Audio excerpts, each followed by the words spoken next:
अल्लाह ताला ने कुरान पाक दे विच इरशाद फरमाया बला तबल्लजना तबल्लुजल जाहिलियतिल ऊला। ओ जेड़ी पहले वाली जाहलियत है ना, ओ जेड़ी पहले वाली जाहलियत है, अल्लाह ताला ने फरमाया कि उस जाहलियत की तरह अपने आप नू बेपर्दा ना करो। वो जेड़ी दीन इस्लाम तो पहले जाहलियत सी,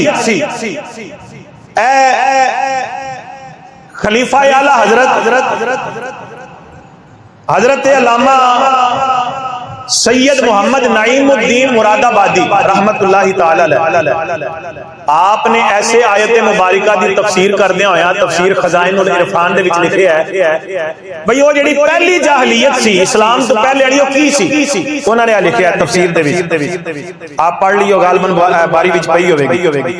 फरमांदे ने कि अगली जाहलियत तो मुराद इस्लाम तो पहले वाला जमाना, अगली जाहलियत तो मुराद की है इस्लाम तो, बोल लो सारे सिर्फ सबक याद करना केड़ा अमल करना है। अगली जाहलियत तो मुराद इस्लाम तो पहले वाला जमाना है। फरमाया उस जमाने दे विच की हुंदा सी, उस जमाने दे विच औरतां इतरांदियां आकड़दियां हैं ते जनाबे अली निकलदियां हुंदियां सन अपनी जीनत और अपने महासिन यानी बनाओ संगार जेड़ा औरत दा है कि जेड़ा छुपाण दा शरीयत ने हुक्म दिता है, कुरान पाक विच भी है और हदीस दे विच भी है।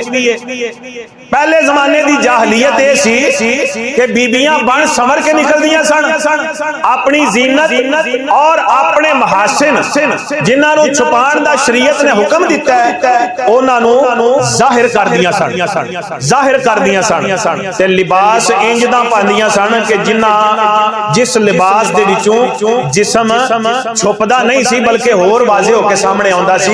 ये पहली जाहलियत है, ये इस्लाम तो पहले दी जाहलियत है। अल्लाह ताला ने फरमाया ओ मुसलमानां दी औरतां हो, ए फरमा अल्लाह ताला दा हुक्म ते नबी पाक सल्लल्लाहु अलैहि वसल्लम दी बीवियां नु, लेकिन सारियां उम्मत दी औरतां इहदे विच शामिल।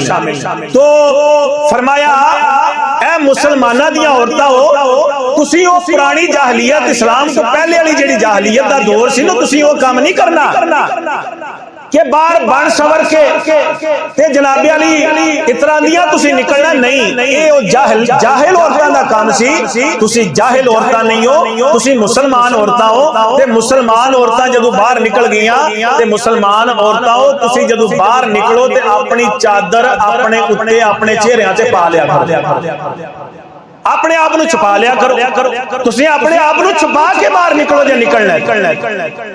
मालूम होया कि जेड़ियां बन संवर के बाहर निकलदियां ने, हुण मैं उन्हां प्योवां नूं की आखां ते उन्हां भरावां नूं की आखां। अजीब मंजर अलामा साहब कह रहे सन, मैं भी वेख्या सब्जी लैण गया ते सारियां वेख्या भाई जी हरी, अब्बा जी हरी, दादा जी हरी। मैं कहना होना मसीत दे विच मौलवी दी गल हो जाए ना, सारे खुरियां पट के आउंदे ने, ए जनाब मौलवी इंज किसे मौलवी दी भी किसे पासे गल हो जाए खुरियां पट के दांदां दी तरह ते संडियां दी तरह आउंदे ने। भाई मौलवी साहब इंज ते मौलवी इंज, कोई ए मुजरे हो रहे ने, डांस हो रहे ने। भाई हरी आप बना सवार के जिवें सवेरे सवेरे जनाबे अली मंडी माल लैके जांदे ने ना, मझां गावां ते भेडां बकरियां ते उन्हां दे सिंगां नूं तेल शेल मार के ते नवाल धवाल के उन्हां नूं सोहना बना के मंडी लैके जांदे ने। इसे तरह धी भैन नूं अज बना दिता इस मुसलमान ने कलमा नबी दा पढ़ के हया वाले गैरत वाले नबी दा कलमा पढ़ के ते जनाबे अली कामे दे वेखो कि कम ओ जड़ियां जाहलियतां दे विचों कढण वास्ते मेरे तुहाडे आका अलैहिस्सलातु वस्सलाम ने ताइफ दे बाजारां दे विच पत्थर खादे ने, जेड़े दीन नूं साडे तक पहुंचाण वास्ते जिस नबी ने अपने दंदान मुबारक जेड़े ने वो शहीद करा ले। मेरे आका अलैहिस्सलातु वस्सलाम ने कई जंगां लड़ियां ने ताकि आउण वाली नस्ल तक दीन इस्लाम सलामत पहुंच जाए। और मेरे आका अलैहिस्सलातु वस्सलाम दे सहाबा इकराम ने इन्नियां कुर्बानियां दित्तियां, मुजाहिदीन इस्लाम ने इन्नियां कुर्बानियां दित्तियां ते अज दे मुसलमान ने उन्हां दीयां कुर्बानियां दा के मुल पाया। इन्हें की कदर की उन्होंने कुर्बानियां दी कि तेरे तक दीन पहुंचाने वास्ते, ताकि तेरे तक सही सही दीन मुस्तफा दा पहुंच जाए। इहदे विच फर्क ना आए। साडे पुत्र कुर्बान होंदे ने ते हो जाण, साडे भतीजे कुर्बान होंदे ने ते हो जाण। हुण मैनूं गल्लां बहुत याद आ रही ने, मैं किहड़ियां सुनावां कि नबी पाक सल्लल्लाहु अलैहि वसल्लम दी सहाबिया 4 पुत्र रवाना कीते दीने इस्लाम दी खातिर जंग वास्ते। उच्ची बोलो सुभान अल्लाह। इन्हां गल्लां दा उन्हां नूं कित्थों समझ आवे जेड़े धी भैन नूं सजा सवार के ते गैरां दे हवाले कर आउंदे ने ताकि स्टेज दे उत्ते नचे, जेड़े धी भैन दे कोलों जनाबे वाली मस्टंडियां ते गैर महरमां दे सामने खड़ियां करके ते प्लेट दे विच फुल रखा के ते गैर महरमां दे उत्ते मैरिज हालां दे बूहियां दे उत्ते मरवांदे ने, उन्हां नूं कित्थों समझ आवे।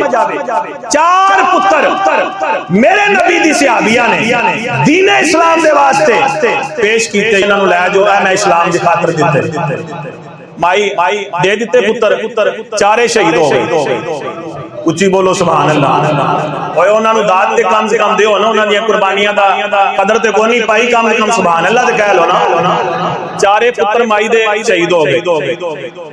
अच्छा मैं इत्थे गल करना चाहना, मैं अर्जे करना चाहना मेरे दोस्तों, तुसी तवज्जो मेरे वाल रखो जी। हां जी तवज्जो मेरे वाल रखो। माई ने 4 पुत्र कादे वास्ते कुर्बान कीते ने? दीन वास्ते। कादे वास्ते? दीन वास्ते। ताकि ये दीन उन्हां कोले ते दीन है सी, उन्हां कोले ते है सी, उन्हां कुर्बानियां इस वास्ते दित्तियां ने ताकि ये आउण वाली नस्ल तक दीन सही सही पहुंच जाए, आने वाली नस्ल तक दीन सही सही पहुंच जाए। उन्हां कुर्बानियां इस वास्ते दित्तियां। नबी पाक सल्लल्लाहु अलैहि वसल्लम दे सहाबा इकराम जदों जंग ते जा रहे ने दीन इस्लाम दी खातिर, जदों जंग ते निकलदे ने ते दुआवां की पे करदे ने, मौला तेरे दीन दी खातिर निकल रहे हैं, तेरी राह दे विच जा रहे हैं, मौला साडी ख्वाहिश है वे, साडी तमन्ना ते आरज़ू है वे, जदों तेरी राह दे विच जाइए ना दुश्मनां दे नाल टाकरा होवे, दुश्मनां दे नाल सामना होवे, साडा ये दिल करदा है कि तेरी राह दे विच पहले साडे कान कटे जाण, फिर नक कटिया जाए, फिर साडे जिस्म दा मुसला कीता जाए, फिर साडे जिस्म दे अज़ाब वखरे वखरे कीते जाण, ताकि कटे होए कान, कटिया होया नक, कड़ियां होईयां अखां और ए मुसला ए जिस्म दियां जनाबे वाली टुकड़े टुकड़े लैके जदों कल कयामत वाले दिन तेरी बारगाह विच आवीए ते तू साडे कोलों पुछे, ओ मेरे बंदिया ए तेरे कान कटे गए, तेरा नक कटिया गया, तेरे जिस्म दे अज़ाब कटे गए, ए क्यों कटे गए सन? ते असीं फखर दे नाल तेरी बारगाह चल करिए कि मौला ए जो कुछ भी साडे नाल होया ए साडे अज़ाब कटे गए, ए सारा कुछ तेरे दीन नूं बचाण दी खातिर असीं अपना कुर्बान कीता है, तेरे दीन दी खातिर असीं सारा कुछ कटाया, नक भी कटाए, कान भी कटाए, सब कुछ। अल्लाहु अकबर कबीरा। ते मेरे दोस्ता अज उन्हां दियां कुर्बानियां दा के मुल पाया इस उम्मत ने? अज उन्हां दियां कुर्बानियां दा के मुल पाया, की कदर कीती इस उम्मत ने? इन्हां ने अपनी धीआं नूं जनाबे वाली कोठे दे उत्ते औरत नचे ते ओनूं तवाइफ कहंदे ने, जेहड़ी स्कूल विच नचे ओनूं की कहंदे ने? हां जी इस वास्ते उत्थे नचे या इत्थे नचे, काम ते कोई भी कर दी। ए अपनी धीआं भैणां नूं लोकी की बना रहे ने? इस वास्ते मेरे दोस्तों सिर्फ इधर तवज्जो दवानी है, मेरे लफज सख्त हो सकदे ने, लेकिन मैं जिहड़ा पैगाम तुहानूं देना चाहना, खुदा करे कि समझ आ जावे और आउण वालियां नस्लां जिहड़ियां ने इह सुधर जाण और जनाबे अली इस पासे तवज्जो करके ते असीं अपनी धीआं भैणां नूं शर्मो हया सिखाई। साडा दीन ते कहंदा है कि अपनी धीआं नूं सब तो पहले तुसीं सूरह नूर सिखाओ। की सिखाओ? अल्लाह दा कुरान सिखाओ, ताकि उन्हां नूं पता लगे शर्मो हया दा। लेकिन की करिए जनाबे अली, अज जनाबे अली नवीं रोशनी ने इन्ना मुतासर कीता इस कौम नूं, इन्ना मुतासर कीता शर्मो हया ही खत्म हो गई है। ये जनाबे अली हुण जिहड़ा हया दी गल करे ते ओनूं उठ के आउंदे ने और जनाबे अली खुरियां पट के आउंदे ने कि इहने गल क्यों कीती। ये जनाबे अली सख्त गल कर गया, ये गल्लां सख्त नहीं है भी गल्लां, मैं वो तर्जमा ते मफहूम उन्हां हदीसां दा तुहाडे सामने पेश कर रहा वां कि जिहड़ा मेरे आका अलैहिस्सलातु वस्सलाम ने 1400 साल पहले बयान फरमा दिता है। और मैं ये हदीस पाक मुस्लिम शरीफ दी अक्सर अगे भी बयान करना होना कि मेरे आका अलैहिस्सलाम ने फरमाया क़यामत दी निशानियां बयान करदे होया फरमाया क़यामत दी निशानियां दे विचों एह वे कि अन करीब इंज दे शुरते आउणगे, यानी इंज दे पुलिस वाले आउणगे जिन्हां दे हत्थां दे विच जानवरां दियां दुम्मां दी तरह डंडे होणगे और ओहदे नाल कमजोर गरीब ते नहत्ते लोकां दे उत्ते जुल्म करनगे, यानी पुलिस वाले होणगे और कमजोर और नहत्ते लोग जिहड़े होणगे उन्हां दे उत्ते जुल्म करनगे ते जिहड़े वडेरे होणगे उन्हां नूं जनाबे अली प्रोटोकॉल देणगे, उन्हां नूं प्रोटोकॉल प्रोटोकॉल देणगे, उन्होंने पूरे प्रोटोकॉल दे नाल जेल विच भी लैके जाणगे, उन्होंने प्रोटोकॉल जनाब वाली जेल दे अंदर भी देणगे, एसी भी ला के देणगे, उन्होंने एलसीडियां भी ला के देणगे, उन्होंने सारे प्रोटोकॉल देणगे।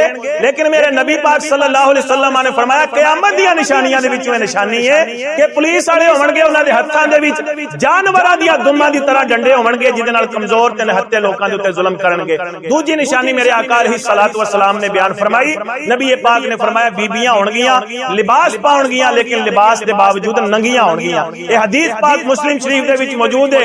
नबी पाक सल्लल्लाहु अलैहि वसल्लम ने फरमाया, क़यामत दी निशानियां बयान करदियां होया फरमाया कि मेरे आका ने फरमाया बीबियां लिबास दे बावजूद नंगियां होणगियां। और खुदा दी कसम है, आओ मेरे नाल मैं वखाना वा, इमाम बहकी ने शुअबुल ईमान दे विच नकल फरमाया है कि 3 बंदे आपने बयान कीते ने कि 3 बंदे ऐसे होणगे कि अल्लाहु अकबर कबीरा। मेरे दोस्तों तवज्जो, मेरे वाल रखो, पखे लग जाणगे। 3 बंदे ऐसे होणगे कि जिन्हां नूं बगैर हिसाब दे अल्लाह ताला दोज़ख विच सट्टेगा। 3 बंदे ऐसे होणगे जिन्हां नूं बगैर हिसाब दे, है तवज्जो, कोई है तवज्जो, नाराज ते नहीं हो गए किरे, तवज्जो है। 3 बंदे ऐसे होणगे कि जिन्हां नूं बगैर हिसाब दे दोज़ख विच छड्डिया जाएगा। तीसरे नंबर ते मेरे नबी ने फरमाया कि जेड़ी बेपर्दा बीबी कि जेड़ी बाहर निकले ते लिबास इंज दा पा के निकले कि जनाबे अली ओदे विचों जिस्म दे आज़ा नजर आवन। मेरे नबी सल्लल्लाहु अलैहि वसल्लम दी ये हदीस पाक इमाम बहकी ने शुअबुल ईमान दे विच नकल कीती है। फरमाया इनू बगैर हिसाब किताब दे अल्लाह दोज़ख विच सट्टे, अते जेड़ी बगैर हिसाब दे आप दोज़ख विच जा रही है, पुत्रां नूं ते सीधी जन्नत ही लै जाएगी। वो पुत्रां नूं ते सीधी जन्नत वाली राह दसेगी, जेड़ी आप दोज़ख दा बालन भी बनदी है बगैर हिसाब तो। इस वास्ते मेरे दोस्तों इन्हां हदीसां नूं याद रखो। कुरान